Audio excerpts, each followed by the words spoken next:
ইসলামী গণতন্ত্রের ধোঁকা, আপনার দিন বাঁচান।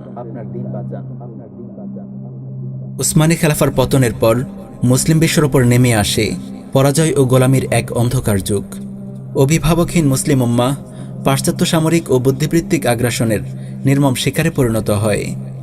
জাতিসংঘকে কেন্দ্র করে বিশ্ব কুফফার জোট একটি সর্বগ্রাসী কুফরি বিশ্ব ব্যবস্থা গড়ে তোলে। মুসলিম দেশগুলোর ওপর চাপিয়ে দেয় পুতুল সরকার, যারা মুসলিম ভূখণ্ডগুলোতে কাফিরদের এজেন্ডা বাস্তবায়ন করে। পাশ্চাত্য তার সকল কুফরি আকিদা ও মূল্যবোধ তাদের শক্তিশালী মিডিয়ার মাধ্যমে মুসলিম বিশ্বে ব্যাপকভাবে প্রচার করতে থাকে। তাদের পোষা অর্থাৎ শাসক গোষ্ঠীর মাধ্যমে তারা মুসলিম দেশের শিক্ষা ব্যবস্থাও এসব কুফরি আকিদা ও মূল্যবোধের আলোকে সাজায়। মিডিয়া ও শিক্ষা ব্যবস্থার মাধ্যমে মুসলিম উম্মাহকে তারা তাদের শিরকের আকিদা ও কুফরি মূল্যবোধগুলোকে মুসলিমদের অন্তরে গেঁথে দেওয়ার চেষ্টা করে। পাশ্চাত্যের এই আকিদাগুলোর মধ্যে রয়েছে ব্যক্তি স্বাধীনতা, সেকুলারিজম, লিবারেলিজম, জাতীয়তাবাদ, লিঙ্গ সমতা, নারী স্বাধীনতা, জড়বাদ, নারীবাদ ইত্যাদি। পাশ্চাত্যের এই কুফরি আকিদাগুলোর সাথে ইসলামী আকিদার তুলনা করে দেখুন। ইসলাম ব্যক্তি স্বাধীনতার কথা বলে না, ইসলাম বলেই আল্লাহর শর্তহীন দাসত্বের কথা। পাশ্চাত্যের ব্যক্তি স্বাধীনতার অর্থ হল আল্লাহর বিধানকে প্রত্যাখ্যান করার স্বাধীনতা, জনগণের যেমন খুশি তেমন আইন পাশ করার স্বাধীনতা, ভোগ ও বিলাসিতার পেছনে ছোটার স্বাধীনতা। এর চেয়ে বড় কুফর আর কি হতে পারে?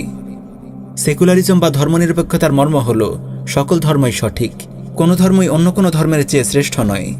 অথচ ইসলাম বলে আল্লাহর কাছে একমাত্র গ্রহণযোগ্য দিন হল ইসলাম।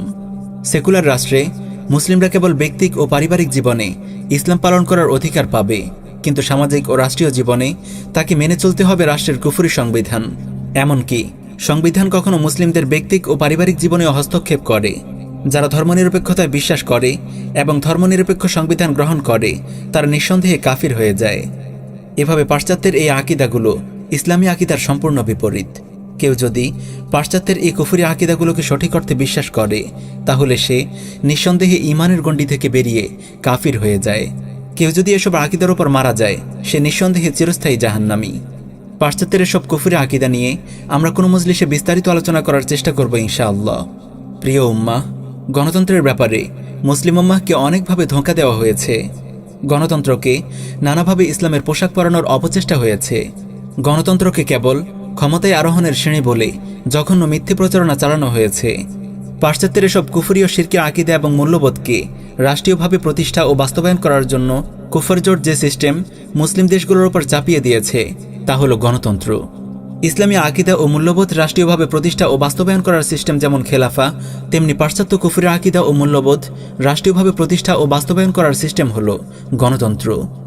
এই কথাটি নোট করে রাখুন, গণতন্ত্র হল পাশ্চাত্যের সকল কুফরি আকিদা বিশ্বাসের একটি পরিপূর্ণ প্যাকেজ। ইসলামী কুফর কিংবা ইসলামী শিরক যেমন হতে পারে না, তেমনি ইসলামী গণতন্ত্রও হতে পারে না। ইসলামী গণতন্ত্র আর ইসলামী কুফর দুটোই এক কথা। এখন কোনো ব্যক্তি বা গোষ্ঠী যদি পাশ্চাত্য কুফরি আকিদা বাস্তবায়নের সিস্টেম এই গণতন্ত্রকে ইসলাম প্রতিষ্ঠার মাধ্যম হিসেবে গ্রহণ করে, তবে এর চেয়ে মূর্খতা ও নির্বুদ্ধিতা আর হতে পারে না। কারণ যে সিস্টেমকে কুফর ও শিরক বাস্তবায়নের জন্য তৈরি করা হয়েছে সে সিস্টেম দিয়ে কখনো ঈমান ও তাওহীদ প্রতিষ্ঠা করা যায় না। গণতন্ত্র কেবল কুফরি প্রতিষ্ঠা করে।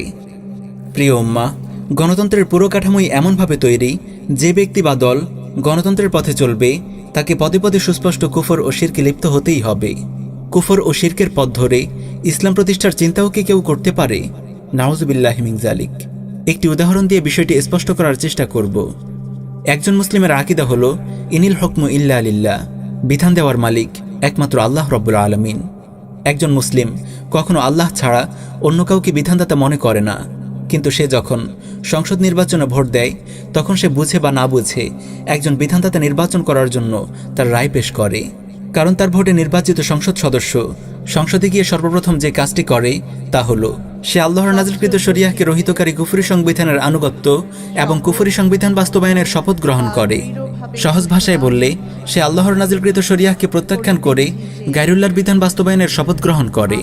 কারণ বাংলাদেশ সংবিধানের ৭ম ধারায় সুস্পষ্ট ভাষায় বলা হয়েছে, জনগণের অভিপ্রায়ের পরম অভিব্যক্তি রূপে এই সংবিধান প্রজাতন্ত্রের সর্বোচ্চ আইন, এবং অন্য কোনো আইন যদি এই সংবিধানের সহিত অসামঞ্জস্য হয় তাহা হইলে সে আইনের যতখানি অসামঞ্জস্যপূর্ণ ততখানি বাতিল হইবে। এর অর্থ স্পষ্ট, আল্লাহর নাজিলকৃত শরিয়ার যতটুকু বাংলাদেশ সংবিধানের বিরুদ্ধে যাবে, অতটুকু বাতিল বলে গণ্য হবে। ইসলাম প্রতিষ্ঠার নামে কথিত ইসলামী আন্দোলনের নির্বাচিত নেতারাও সংসদে গিয়ে এই কুফরি শপথ গ্রহণ করে। জেনে বুঝে দিন প্রতিষ্ঠার নামে এমন কুফরি শপথ গ্রহণ করার অনুমতি কি ইসলামে আছে? গণতান্ত্রিক নির্বাচনের হাকিকত সম্পর্কে জাহিল অনেক আলেম বলে থাকেন, ভোট হলো আমানত, ভোট হলো ইবাদত। অথচ একজন ভোটদাতা বুঝে বা না বুঝে একজন গায়রুল্লাহকে বিধান প্রণেতা বানায়। সে যে উদ্দেশ্যেই ভোট দিক না কেন, ভোটের মাধ্যমে সে একজন বিধান প্রণেতাই নির্বাচন করে, যা সুস্পষ্ট কুফরি। বাংলাদেশ সংবিধানে অসংখ্য কুফরি ও শিরকি আইন রয়েছে। মুসলিমদের ভোটে নির্বাচিত বিধান প্রণেতা সংসদ সদস্যরাই তো তাদের নাপাক হাতে এসব আইন পাশ করেছে। মুসলিম জনগণের ভোটে নির্বাচিত বিধান প্রণেতা সংসদ সদস্যরাই সুদের বৈধতা দিয়ে আল্লাহ ও তার রাসূলের বিরুদ্ধে যুদ্ধ ঘোষণা করেছে। মুসলিম জনগণের ভোটে নির্বাচিত বিধান প্রণেতা সংসদ সদস্যরাই মদ ও জিনার লাইসেন্স দিয়েছে। এসব বিধান প্রণেতা নির্বাচনের জন্য এবং এসব কুফরি আইনের জন্য কি ভোটদাতারাও দায়ী নয়? যে ভোটের মাধ্যমে গায়রুল্লাহকে বিধান প্রণেতা বানানো হয়, সে ভোট কিভাবে আমানত হয়, কিভাবে ইবাদত হয়? কুফরের মহড়া গণতান্ত্রিক নির্বাচন কিভাবে জিহাদ হয়? ভোটদানের অনিবার্য ফলাফল তো একজন বিধান প্রণেতা নির্বাচন। এই আলোচনা থেকে দুটি বিষয় প্রমাণিত হলো। প্রথম বিষয়, গণতন্ত্র হলো পাশ্চাত্য কুফরি আকীদা ও মূল্যবোধ রাষ্ট্রীয়ভাবে প্রতিষ্ঠা ও বাস্তবায়ন করার সিস্টেম। পিউ রিসার্চ সেন্টারের জরিপ মতে বাংলাদেশের শতকরা ৮২% মুসলিম সংবিধান হিসেবে আল্লাহর নাজিলকৃত শরিয়াহ চায়। তবুও এদেশে কেন মানবরচিত কুফরি সংবিধান মুসলিমদেরকে মানতে বাধ্য করা সম্ভব হচ্ছে? এদেশের শতকরা অন্তত ৯৫% মানুষ চায় না মদ ও জেনা বৈধ হোক, কিন্তু তবুও কেন এদেশে মদ ও জেনার লাইসেন্স দেওয়া হয়েছে? কেন সরকারি পতিতালয় খোলা হয়েছে? কোরআন সুস্পষ্ট ভাষায় ঘোষণা করেছে, সুদ গ্রহণ করা আল্লাহ ও তার রাসূলের বিরুদ্ধে যুদ্ধ ঘোষণার নামান্তর।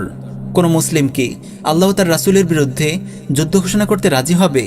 তাহলে কেন গোটা দেশে সুদী অর্থব্যবস্থা প্রতিষ্ঠা করে আল্লাহ ও তার রাসূলের বিরুদ্ধে যুদ্ধ ঘোষণা করা হয়েছে? এসব প্রশ্নের একটিই উত্তর, গণতন্ত্র এমন একটি সিস্টেম যেটি অবলম্বন করলে সর্বাবস্থায় কেবল পাশ্চাত্য কুফরি আকীদা ও মূল্যবোধই প্রতিষ্ঠিত ও বাস্তবায়িত হয়, যতই ইসলামের লেভেল লাগিয়ে গণতন্ত্র চর্চা করা হোক না কেন। দ্বিতীয় বিষয়, গণতান্ত্রিক সিস্টেমে অংশগ্রহণকারী সংসদ সদস্য ও ভোটদাতা উভয়ই কুফরে লিপ্ত হতে বাধ্য। এজন্যই আমরা বলেছি, গণতান্ত্রিক পদ্ধতিতে ইসলাম কায়েম করতে যাওয়া ব্যক্তি বা গোষ্ঠী পদে পদে কুফর ও শিরকে লিপ্ত হয়। গণতন্ত্র নিয়ে আরও বিস্তারিত জানতে আমাদের নির্মিত গণতন্ত্রের একটি কুফরি জীবন ব্যবস্থা শীর্ষক ডকুমেন্টারিটি দেখুন। গণতান্ত্রিক নির্বাচন একটি জুয়া খেলা।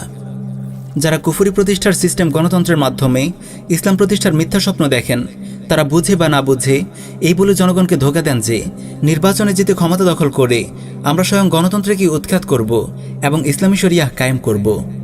আত্মপ্রবঞ্চিত এসব ভাইদের বলবো, কুফর বিশ্বের সাজানো গণতান্ত্রিক নির্বাচনের মডেল কাফিরদেরই তৈরি। গণতান্ত্রিক নির্বাচনের নিয়মগুলো গণতন্ত্রের পাহারাদার কাফিররাই ঠিক করে। তারা নির্বাচন নামক এই জুয়ার নিয়মগুলো এমনভাবে সেট করেছে যাতে কোনো ইসলামপন্থী গোষ্ঠী ক্ষমতায় আসতে না পারে।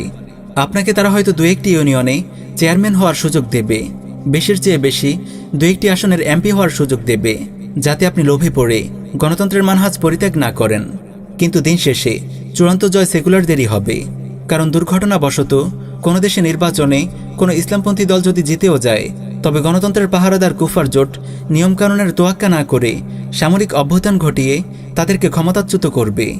আলজেরিয়ার ইসলামী স্যালভেশন ফ্রন্ট, মিশরের ইখওয়ানুল মুসলিমিন, গাজার হামাস, তিউনিসিয়ার আন্নাহদা, উপমহাদেশের জামায়াতে ইসলামী এর জ্বলন্ত উদাহরণ। কথিত ইসলামী গণতন্ত্র আজ পর্যন্ত পৃথিবীর ১ ইঞ্চি মাটিতেও শরিয়াহ কায়েম করতে পারেনি। গণতান্ত্রিক নির্বাচন কেবল হামিদ কারজাই, আশরাফ ঘানি, নুরি আল মালিকিদের মতো কাফিরদের পোষা কুকুরদেরকেই ক্ষমতার গতিতে বসায়, শরিয়াহ প্রতিষ্ঠার এজেন্ডাধারী কোনো সাচ্চা মুসলিম নেতাকে নয়। গণতান্ত্রিক পদ্ধতিতে নির্বাচিত কোনো মুসলিম সরকার ইসলাম কায়েম করেনি, বরং মুসলিম বিশ্বে তারাই কুফরের পাহারাদারি করেছে। শরিয়াহ প্রতিষ্ঠার প্রতিটি আন্দোলনকেই তারা বন্দুকের নলের মুখে ঠেকিয়ে রেখেছে। ইসলামী গণতন্ত্র আমাদেরকে কি দিয়েছে আর কি কেড়ে নিয়েছে? ইসলামী গণতন্ত্রের পেছনে পড়ে উম্মাহর কত রক্ত ঝরেছে, কত ত্যাগ ও কোরবানি বরবাদ হয়েছে, কত মেধাশ্রম ও সময়ের নির্মম অপচয় হয়েছে, তা বলে শেষ করা যাবে না। এই কথিত ইসলামী গণতন্ত্রই মুসলিম উম্মাহর উত্থানকে বাধাগ্রস্ত করেছে।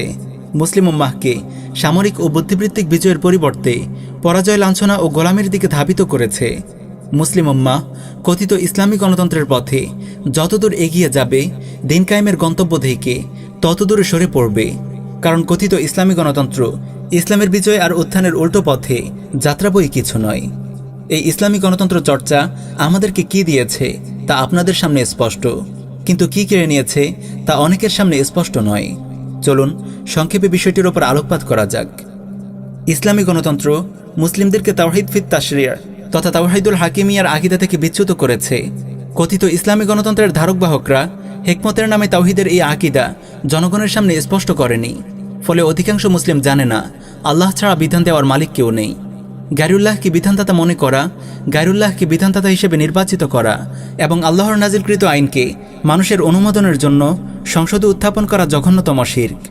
ইসলামী গণতন্ত্রের ধারক ও বাহকরা প্রকাশ্যে সংসদে গিয়ে আল্লাহর নাজিলকৃত শরিয়াহকে বাতিলকারী কুফরি সংবিধানের আনুগত্য এবং কুফরি সংবিধান বাস্তবায়ন করার শপথ গ্রহণ করেছে। ফলে জনগণ শরিয়াহ আইন বাস্তবায়ন করা যে ফরজ তা ভুলে গেছে।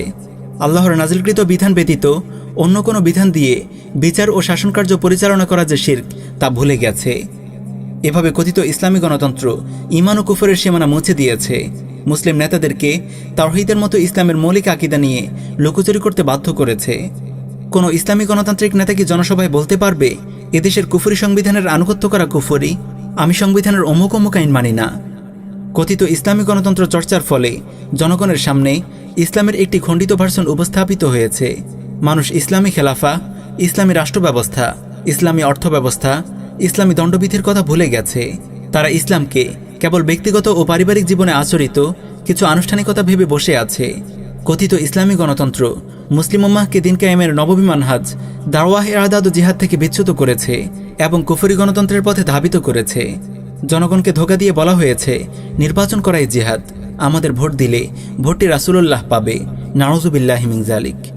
কথিত ইসলামী গণতন্ত্র উম্মাহকে হিকমতের নামে শরীয়তের সীমালঙ্ঘনের মহড়া দিতে শিখিয়েছে, তাগুত শাসক গোষ্ঠীর সঙ্গে মাখামাখি করতে শিখিয়েছে, শিরকি সংবিধানের আনুগত্য ও কুফরি আইনকে শ্রদ্ধা করতে শিখিয়েছে, জিহাদ ফি সাবিলিল্লাহ নিয়ে নির্লজ্জ অপব্যাখ্যা করতে শিখিয়েছে।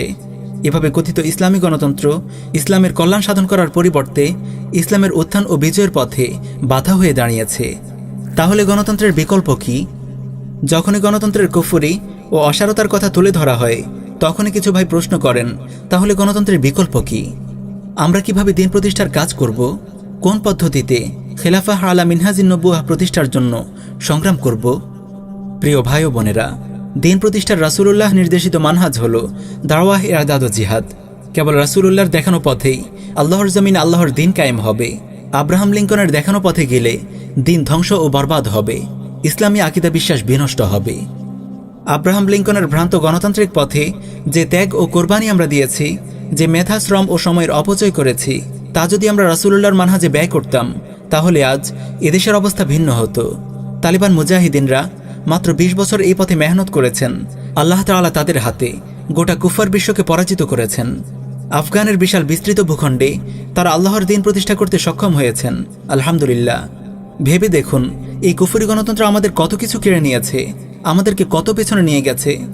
যে দিনগুলোতে আমরা দিনের জঘন্য অপব্যাখ্যা করে মানুষকে তাগুত শাসকের আনুগত্যের সবক দিয়েছি, তাদেরকে বুঝিয়েছি নির্বাচন ইবাদত, আমাদের ভোট দিলে ভোটটি রাসূলুল্লাহ পাবে, সেই দিনগুলোতে যদি আমরা দাওয়াহ ইরশাদ ও জিহাদের পথে চলতাম তাহলে একামতে দিনের পথে আমরা কত দূর এগিয়ে যেতে পারতাম।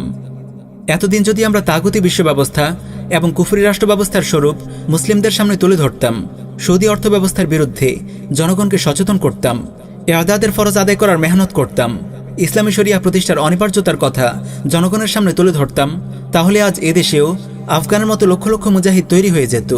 কোটি কোটি মুসলিম এদেশে ইসলামী শাসন কায়েমের সংগ্রামে যোগ দিত। বাংলাদেশে দাওয়াহ ইরশাদ ও জিহাদের রূপরেখা কেমন হবে তা নিয়ে আমরা ইনশাআল্লাহ অন্য কোনো মজলিসে বিস্তারিত আলোচনা করব। আমাদের এই দীর্ঘ আলোচনায় আমরা কাউকে তাকফির করিনি, আমরা কেবল বলেছি অমুক কাজটি কুফরি। কুফরি কাজ করলেই সঙ্গে সঙ্গে কাউকে তাকফির করা যায় না, এতে অনেক শর্ত ও প্রতিবন্ধকতা আছে, এটি বিশেষজ্ঞ ওলামাদের কাজ। তাই আমরা যা বলেছি হুবহু তাই প্রচার করুন, আপনি নিজে যা বুঝে নিয়েছেন তা নয়। পরিশেষে দোয়া করি আল্লাহ তাআলা যেন আমাদের সবাইকে গণতন্ত্রের ধোঁকা থেকে বেরিয়ে নববী মানহাজে ফিরে আসার তৌফিক দেন, আমরা যেন দিন প্রতিষ্ঠার সংগ্রামে আমাদের ফরজটুকু আদায় করতে পারি। আমিন ইয়া রাব্বাল আলামিন।